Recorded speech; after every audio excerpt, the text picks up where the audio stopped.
Hello students, this is Robin Tyler. I'm the librarian here at Seminole State College. Today I'd like to show you how to use one of our online research tools, EBSCO. We'll start our research journey on the Seminole homepage. We're going to go to Academics and scroll down to the library. We'll click on that. That brings us to the Boren Library Learning Resource Center.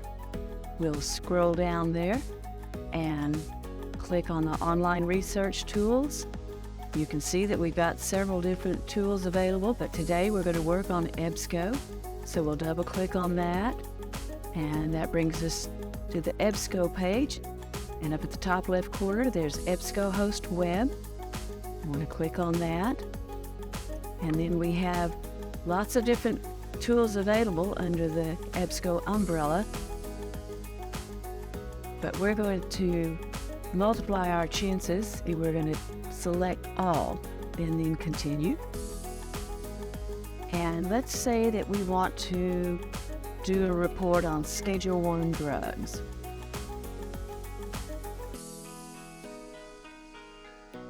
And let's say that we want to do Schedule I, but not Schedule II. That'll make searches easier. And we'll go down through here. We want the full text. And if it's a college paper, you probably want it peer-reviewed. And I would think all types of publication. And for the language, we want to scroll down and narrow it down to English. And then there are other choices you can make, but this will pretty well cover everything that you're going to need. So we're going to push the search button, and we've got 62 articles on Schedule I drugs, but not Schedule II. So you can just scroll down through there, and one that looks like it would apply to your research topic, you can click on it.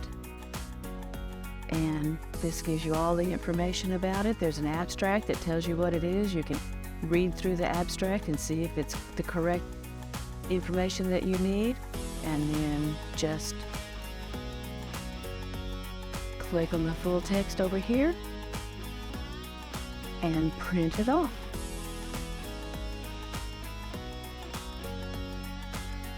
If you are going to do your work offline or off campus and you want to do it on the web, you'll need a username and a password to get into the library's EBSCO.